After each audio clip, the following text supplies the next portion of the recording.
Kasus pembunuhan berencana Brigadir Yosua memasuki babak baru. Selasa malam, Kapolri Jenderal Listio Sigit Prabowo menetapkan Irjen Verdi Sambo sebagai tersangka pembunuhan berencana Brigadir Yosua Huta Barat. Dan tim sus telah memutuskan untuk menetapkan Saudara FS sebagai tersangka. Saya ulangi, tim sus telah menetapkan Saudara FS sebagai tersangka. Pembunuhan berencana Brigadir Yosua terjadi pada 8 Juli 2022, terjadi di rumah dinas Irjen Verdi Sambo di Komplek Duren 3 Jakarta Selatan. Sekitar pukul 5 sore, Irjen Verdi Sambo bersama sopir dan 2 ajudannya menemui Yosua. Tak lama berselang, Irjen Verdi Sambo diduga langsung memerintahkan Barada Eliezer untuk menembak Brigadir Yosua. Barada Eliezer menembak Brigadir Yosua menggunakan senjata api jenis Glock 17 milik Brigadir Ricky Rizal. Setelah Brigadir Yosua tewas, Irjen Verdi Sambo berdasarkan keterangan tim Sus Polri menembakkan senjata milik Brigadir Yosua ke dinding sebagai alibi seolah-olah terjadi aksi baku tembak. Saat diketahui meninggal di TKP, Irjen Sambo memerintahkan ajudannya untuk membersihkan noda darah Brigadir Yosua. Yang terakhir, Irjen Sambo diduga turut memerintahkan ajudannya mengambil rekaman video CCTV di lokasi kejadian dan sekitar rumahnya. Kepala Badan Reserse Kriminal Komjen Agus Andrianto menegaskan, Irjen Verdi Sambo berperan memerintahkan melakukan pembunuhan dan merancang skenario seolah terjadi aksi tembak-menembak. Dan tersangkaan masing-masing tersangka sebagai berikut. Barada RI telah melakukan penembakan terhadap korban. Tersangka RF turut membantu dan menyaksikan penembakan korban. KM turut membantu dan menyaksikan penembakan terhadap korban. Irjen Pol FS menyuruh melakukan dan menskenario peristiwa seolah-olah terjadi peristiwa tembak-menembak di rumah dinas Irjen Pol Verdi Sambo di Komplek Polri Duren 3. Berdasarkan hasil pemeriksaan keempat tersangka, menurut perannya masing-masing, penyidik menerapkan pasal 340, subsidiar pasal 338, junto pasal 2556 KUHP dengan ancaman maksimal hukuman mati, penjara seumur hidup, atau penjara selama-lamanya 20 tahun. Menko Polhukam Mahfud MD mengapresiasi Polri dalam penyelidikan kasus penembakan Brigadir Yosua. Mahfud menyebut motif penembakan Brigadir Yosua mungkin sebagai hal yang sensitif. Ditemukan itu pelanggaran etika itu berhimpitan dengan pidana. Ya, misalnya ketika dia mencopot CCTV, misalnya itu bukan sekedar tidak profesional, tapi memang sengaja agar terjadi hilangnya jejak alat-alat bukti, ya bisa kepidana juga. Bisa kepidana juga. Oleh sebab itu kita tunggu. Yang penting sekarang telurnya itu udah pecah dulu. Itu yang kita apresiasi dari Polri. Soal motif biar nanti dikonstruksi hukumnya, karena itu sensitif, mungkin hanya boleh didengar oleh orang-orang dewasa. Biar nanti dikonstruksi oleh polisi. Apa sih motifnya? Ya kan sudah banyak di tengah masyarakat. Usai penetapan Irjen Verdi Sambo sebagai tersangka pembunuhan berencana, pihak keluarga Brigadir Yosua Huta Barat menyatakan terkejut tak menyangka Irjen Verdi Sambo menjadi otak pembunuhan Yosua. Kami dari awal tidak menduga, soalnya anak kita lalu tidak pernah menceritakan soal pahit-pahitnya di tempat Pak Verdi selama 2,5 tahun dia ikut Pak Verdi. Jadi kami sangat terkejut waktu pertama kali mengetahui anak kita sudah meninggal. Kejadian di rumah Pak Verdi. Di sisi lain, orang tua Barada Richard Eliezer membuat surat terbuka untuk meminta perlindungan hukum kepada Presiden Jokowi. Namun keluarga sampai saat ini belum mengetahui keberadaan orang tua Eliezer. Ini kami tidak tahu keberadaan orang tua Barada. Sebab kontak-kontak terakhir itu berapa minggu lalu itu masih ada hubungan. Apakah masih di Manado atau sudah keluar dari Manado? Ya, kalau Itu. Jadi berhubungan terakhir kira-kira berapa minggu lalu itu? Sebelum dia jadi tersangka itu masih ada hubungan. Tapi sudah ada kasusnya ya? Sudah ada kasusnya, tapi berhubungan terakhir itu cuma Apa yang dibicarakan terakhir waktu itu? cuma tanya baik-baik. Kini publik menanti apa sebenarnya motif pembunuhan berencana yang dilakukan Ferdi Sambo terhadap Brigadir Yosua. Tim Sus masih melakukan pendalaman terhadap saksi-saksi dan istri Ferdi Sambo, Putri Chandrawati. Tim Liputan, Kompas TV. Saudara, Komnas HAM Kamis besok akan memeriksa Irjen Ferdi Sambo. Sebagaimana disebut Kapolri kemarin, Ferdi Sambo merupakan otak pembunuhan berencana terhadap Brigadir Yosua.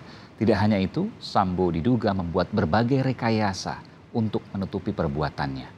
Kita akan mendalami soal rekayasa Ferdi Sambo di kasus pembunuhan Brigadir Yosua bersama anggota Komnas HAM BK Ulung Hapsara dan pakar pidana dari Universitas Jenderal Sudirman Hipnu Nugroho. Selamat malam Bapak-bapak. Sehat selalu. Selamat malam, salam sehat. Salam sehat juga. Terima kasih telah bersedia untuk diwawancara di Kompas TV. Saya ke Bung BK dulu. Bung BK, apakah pernyataan yang disampaikan oleh Barada Eliezer, saya ingat bahwa Komnas HAM pernah memeriksa Barada Eliezer, mungkin lebih dari sekali, nanti bisa dijelaskan. Apakah pernyataannya ini sama dengan apa yang kemarin disampaikan oleh Kapolri? Atau ada yang berbeda?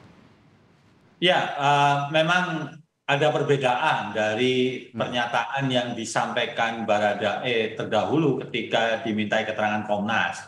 Waktu itu keterangannya adalah ada tembak-menembak, gitu. Tapi kan kemudian dalam perkembangannya ada yang berbeda, gitu. Yang itu juga disampaikan Kapolri semalam. Dan ini saya kira masih kami dari Komnas tentu saja akan menggali keterangan kembali terhadap Baradae sebenarnya seperti apa konstruksinya, begitu. Artinya detil-detil keterangan yang dulu disampaikan kemudian berubah, ini juga seperti apa, kenapa kemudian berubah, dulu kenapa kemudian motifnya memberikan keterangan, apakah memang dalam tekanan atau tidak, dan yang lain sebagainya, kami akan gali lebih dalam lagi. Pada waktu pemeriksaan di Komnas HAM, apakah ada psikolog yang mendampingi, tampak misalnya ada hal yang dimana ia tertekan, terpaksa, tidak nyaman dalam memberikan keterangan, Bung BK? Ya, tidak ada. Jadi memang pemeriksaannya dari masing-masing ajudan maupun orang-orang terdekatnya Pak Ferdi Sambo dan Bu Putri ini diperiksa di ruangan terpisah. Yang itu masing-masing ruangan hanya satu ajudan begitu atau satu orang terdekat, dan kemudian ada staf Komnas dan juga komisioner memeriksa tanpa ada pendampingan baik dari pendamping di kepolisian maupun juga secara dari psikologis. Nah, kemudian kalau ditanya soal aspek psikologisnya bagaimana? Ya, waktu itu Baradae memberikan keterangan dengan tenang begitu. Dengan tenang? Dengan tenang. Terlihat tekanan sama sekali? Tanpa ada tekanan begitu, karena sebelumnya kami juga membangun satu kondisi lah ya, gitu. Misalnya membuat nyaman dengan kami ngajak berbincang-bincang, terus ada guyon-guyon sedikit, begitu, sehingga rasa nyaman itu terbangun. Tetapi kami melihat ya tidak ada tekanan begitu. Oke, waktu itu Anda juga berada di ruangan yang sama pada waktu pemeriksaan, Anda ada di sana? Ya, pada melihat waktu sendiri berarti ya? Ya, saya ketemu dengan Baradae begitu sebelum pemeriksaan, terus kemudian kami ketika bahasanya polisi itu cipta kondisi lah gitu, atau cipta situasi, kami juga ikut terlibat. Jadi dari situ kan kami secara meskipun awam begitu cara dari psikologi ya hampir melihat bahwa memang tidak ada tekanan begitu. Saya ingin bertanya secara pribadi nih ke Bung BK. Pada waktu itu nggak ada kecurigaan, ini bohong pernyataannya? Ya, kami kan mendasarkan bahwa komitmen bersama, apalagi ini kepolisian begitu ya. Tentu saja ya saling percaya bahwa kemudian dalam perkembangannya berbeda, tentu saja ini harus kami maknai. Betul. Secara resmi memang seperti itu, tapi saya ingin tanya, apakah ada rasa-rasa ya mungkin ada yang janggal, ganjil dari, kan tentu Anda penyelidik juga, Komnas HAM ini kan penyelidik juga, jadi tahu kemudian berbagai psikologis dan lain sebagainya. Apakah ada feeling, rasa seperti itu pada waktu itu? Jadi begini, tentu saja begini, bahwa kita tidak boleh mempercayai 100% gitu, pernyataan seseorang sebelum kemudian ada bukti-bukti penguat lainnya yang harus dikonfirmasi. Misalnya, begini, dalam kasus Baradae misalnya, saya ketika diwawancara di Kompas TV juga bilang bahwa ini pengakuan ini harus kemudian disinkronkan atau kemudian diklarifikasi dengan ajudan-ajudan lain. Apakah keterangannya sama dan sebangun misalnya, dari sisi waktunya, dari sisi detailnya, itu yang kemudian kami maknai begitu. Jadi bukan soal tidak percayanya begitu, tapi kita harus skeptis terutama begitulah, membangun rasa keingintahuan, curiosity-nya begitu, untuk bisa kemudian dibandingkan dengan keterangan-keterangan yang lain. Ini tidak hanya metode untuk Baradae saja, tapi juga semua pihak yang kami mintai keterangan dalam kasus-kasus tertentu tentu akan seperti itu. Jadi ada keterangan dari seseorang, tapi keterangan itu harus dibuktikan. Apakah ada buktinya, ada keterangan dari yang lain, saksi, atau kemudian dari rekaman digital, dan bukti-bukti lain kan banyak. Iya, iya. Pada waktu itu Barada Eliezer hanya sendiri di ruangan ya, tidak ada yang mendampingi. Tidak ada yang mendampingi. Dan Anda menyatakan pada waktu itu tidak ada tampak sama sekali tekanan. Ya, ini kesan kami tidak ada tekanan. Oke, baik. Saya ke Prof. Hipnu. Prof. Hipnu, tentu ini hal yang menarik, hal yang unik juga, bahkan di kasus Irjen Verdi Sambo, tersangka kasus pembunuhan berencana ini baru pertama kali terjadi dalam sejarah kepolisian Republik Indonesia. Dari konstruksi kasusnya, apa yang bisa Anda sampaikan soal ini? Ya, ada suatu alibi yang cukup sempurna. Yang pertama bisa tanda petik mengelabui Bung BK. Mengelabui. Padahal ini tamtama loh, luar biasa. Saya juga kaget juga ini. Bisa mengelabui LPSK mungkin nantinya. Ya. Ini jadi suatu yang sempurna. Jadi saya melihat ini termasuk barang bukti yang dilakukan. Ini suatu yang perencanaan awal yang betul-betul menyesatkan semua lembaga yang ada, termasuk yang kita sedih membaca Pak Kapolres Jakarta Selatan, Kompolnas demikian juga, ya kan? Forensik harus disebutkan karena mereka berdasarkan forensik. Wah, ini sudah kacau semua. Nah, inilah. Tapi apakah mungkin apakah mungkin forensik dibohongi? Atau sebaliknya? Dibohongi, tapi hasilnya tidak maksimal. Artinya begini, kan kalau forensik, kalau yang lain pengakuan ya bisa direkayasa. Kalau forensik kan nggak bisa, Prof. Hipnu. Memang nggak bisa, tapi tidak optimal. Artinya saya harus mengatakan ini, apakah ada tekanan terhadap forensik pada otopsi pertama sehingga mendukung kebohongan-kebohongan yang dibuat? Rupanya ada skenario sudah. Nah, gitu. Terbukti kepala Dokes pun juga kena kan gitu kan. Ini suatu yang sangat sempurna. Lah, oleh karena itu saya melihat rencana kaitannya dengan pasal 340 ini memang sudah yang tepat sekali. Tapi 340 ini, Mas, itu bukan 340 terkait dengan kalau bahasa Pak Mahfud bahasa orang dewasa. Tapi suatu perkara yang sebelumnya, saya melihat seperti itu. Karena konsep perencanaan itu butuh waktu. Jadi tidak sekonyong-konyong teriak, kemudian terjadi penembakan. Nah, ini yang harus, makanya saya melihat Barreskrim bagus menggeledah beberapa rumah yang ada. Adakah bukti-bukti pendukung bahwa peristiwa yang ada dugaan motif itu sudah lama sebelumnya? Saya harus koreksi tadi pernyataan Anda. Dokes belum ada yang dinonaktifkan, Pak Hipnu. Katanya siapa yang kemarin yang kesehatan itu? Saya belum baca itu, tapi informasi yang saya dapatkan belum ada. Yang bintang satu sebagai dua-duanya dari Divpropam. Oh ya, berarti maaf, berarti itu. Artinya gini. Kepala Rumah Sakit Polri kan memang bintang satu, tapi bukan termasuk yang disebutkan itu. Ada Beni Ali dan Hendra Kurniawan itu bintang satu ya. Dan Irjen Verdi Sambo, 3 jenderal itu. Jadi tiga-tiganya bukan dari Dokes. Bukan dari Dokes ya. Oke. Tapi pertanyaannya yang dilakukan pertama kali kan sudah divisum, sudah diotopsi. Nah, otopsi inilah yang Memang sah, otopsi itu sudah dibuat oleh pejabat yang sah. Cuman kualifikasinya, nilainya tidak sempurna. Makanya kemarin diadakan ekshumasi kembali untuk penyempurnaan dengan bukti yang ada. Dan ternyata berubah banyak, ada banyak kejanggalan. Saya mendapatkan dokumen otopsinya meskipun secara resmi belum disampaikan oleh Perhimpunan Dokter Forensik Indonesia, Dr. Ade. Tapi saya ingin bertanya, kalau semuanya kemudian bisa terjadi seperti ini, kok bisa? Dari forensik, Kapolres Jakarta Selatan, bahkan kemarin juga Humas dan lain sebagainya. Itu satu suara dan kemudian berubah total. Apa yang ada di benak Anda? Ya karena penyertaan. Penyertaan itu bahwa, iya, dalam ilmu hukum penyertaan itu bahwa dilakukan oleh beberapa orang. Artinya tekanan yang luar biasa dari pihak Kalau kita tersangka melihat, mungkin. Iya. Sekarang yang diperiksa kan banyak kan. Ya. Yang sudah ditempatkan kamar khusus kan ada beberapa. Itu suatu yang bentuk-bentuk ada dugaan ke arah sana. Jadi suatu rekayasa yang cukup luas antar unit mungkin begitu Mas bahasa saya. Oke. Jadi kalau pasalnya tidak hanya pasal pembunuhan dan pasal turut serta, ada juga pasal obstruction of justice atau penghalangan penyelidikan yang bisa dikenakan. Tidak hanya penyertaan, tapi adalah konkursus berbarengan suatu perbuatan.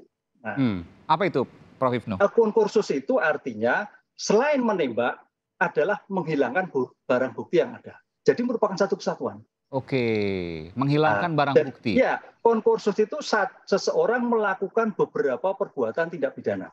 Oke. Itu ancaman hukuman maksimalnya berapa, Pak Prof. Hipnu? Ya, terberat tambah sepertiga. Terberat tambah sepertiga. Jadi misalnya katakanlah 338 itu 15 tahun penjara, ditambah sepertiga. Jadi 20 tahun penjara, itu maksimalnya ya? Ya, teorinya seperti itu. Luar biasa ya. Nah kalau seandainya pembunuhan berencana udah hukuman maksimal tidak bisa ditambah lagi karena memang sudah hukuman maksimal. Karena ada 3 hukuman maksimal, hukuman mati, seumur hidup, dan penjara 20 tahun. Betul. Oke. Betul. Inilah yang kita khawatirkan ke depan, apakah betul-betul bisa mampu menguraikan oleh, makanya kemarin Pak Mahfud juga Baris-Krim harus dikawal ketat untuk merumuskan suatu perbuatannya, kemudian melimpahkan pada penuntut umum dalam persidangan. Sehingga tidak ada tercecer pun dalam suatu peristiwa ini. Baik, terakhir saya ke Bung Beka. Bung Beka, ini belum pernah terjadi sebelumnya. Dan 1 bulan, saya harus katakan ya, satu bangsa Indonesia ini diinformasikan yang salah akibat dari direkayasanya oleh pihak-pihak tertentu. Dalam hal ini yang sudah diduga adalah para tersangka. Apa yang bisa Anda sampaikan soal ini? Ya, artinya kita masih diberi kesempatan untuk mengkoreksi semuanya dan juga menemukan bukti-bukti baru sehingga peristiwa ini semakin terang gitu. Artinya termasuk Komnas HAM. Kami berterima kasih, mengapresiasi apa yang dilakukan Kapolri semalam begitu. Artinya ini kan juga proses hukum ini kan ultimate sebenarnya. Kalau dalam soal penegakan hak asasi manusia, proses hukum yang adil, transparan, dan juga berpihak pada korban, itu yang kemudian memang jadi sasaran dari penegakan hak asasi manusia. Nah, pada titik itulah sebenarnya apa yang disampaikan Pak Kapolri semalam menjadi penting begitu. Tapi di sisi yang lain, Komnas HAM kan harus terus kemudian jalan begitu. Kenapa kemudian jalan? Karena ini prosesnya kan baru di awal begitu ya. Penetapan tersangka kalau kita bicara soal proses hukum kan masih panjang ini. Sampai nanti pada proses pengadilan. Nah, Komnas HAM harus juga nantinya berperan bagaimana ngawasi proses pengadilan. Komnas HAM punya kewajiban juga sampai ke pengadilan. Bahkan sampai ke PK misalnya kalau ada PK. Iya, artinya kami di Undang-Undang Nomor 39 punya mandat untuk memberikan keterangan ahli pada proses persidangan apabila kemudian memang dibutuhkan. Begitu. Tentu seizin hakim. Dan pada titik itulah Komnas harus punya bahan yang lengkap. Dari soal kronologi, dari soal detil-detil, bukti pendukung, dan yang lain sebagainya. Sehingga nantinya kalau dibutuhkan dalam proses pengadilan, kami tidak geser. Kami tidak hanya didasarkan pada asumsi-asumsi saja. Atau analisa saja. Tapi bukti-buktinya, detil-detilnya, peran dari setiap orang ada. Apakah juga nantinya ada pelanggaran HAM atau tidak. Jangan lupa Komnas HAM itu ketika memulai penyelidikan dari Jambi, dari keluarga Brigadir J. Karena apa? Karena ada hak keluarga korban yang juga harus dihormati dan dipenuhi. Nah, pada titik itulah Komnas HAM mulai berjalan sampai jadi pengawas eksternalnya kepolisian dalam soal kasus ini. Komnas HAM akan terus mengawal sampai ke proses persidangan. Terima kasih Bung BK Ulung Hapsara, Komisioner Komnas HAM, dan Profesor Hipnu Nugroho, Guru Besar Hukum Pidana di Universitas Jenderal Sudirman di Purwokerto, Jawa Tengah. Selamat malam, sehat selalu. Selamat malam.